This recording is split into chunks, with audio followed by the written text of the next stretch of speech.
Landlords and tenants living in HMOs could save thousands on council tax with new Welsh Government legislation, but it's not going to happen automatically. You need to apply.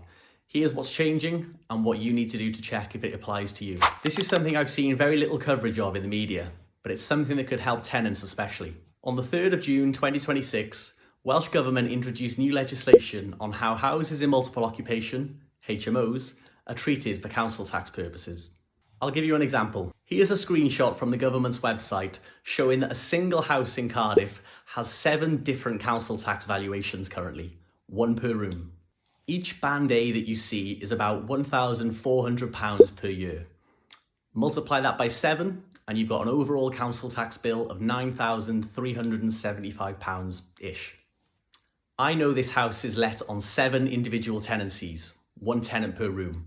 And the landlord includes the council tax in each of their rents. So it's the tenants paying that £1,400 each per year.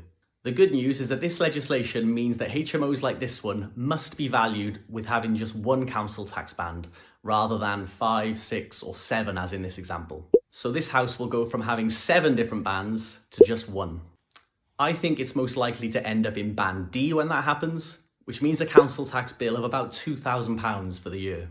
So overnight, this house goes from having a council tax bill of £9,375 to £2,000.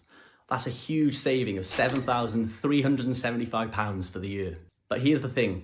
The Valuation Office Agency, VOA, which is the government department that assesses council tax in properties, won't be making these changes automatically. Landlords are going to need to contact them and ask that they reassess their property.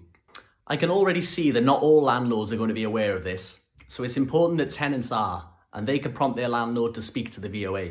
I'd then expect that landlord to pass on the saving to the tenant. It's worth checking on the government website if your property has multiple council tax bands and assessments. Whether you're the landlord or the tenant, there's a saving to be had for sure.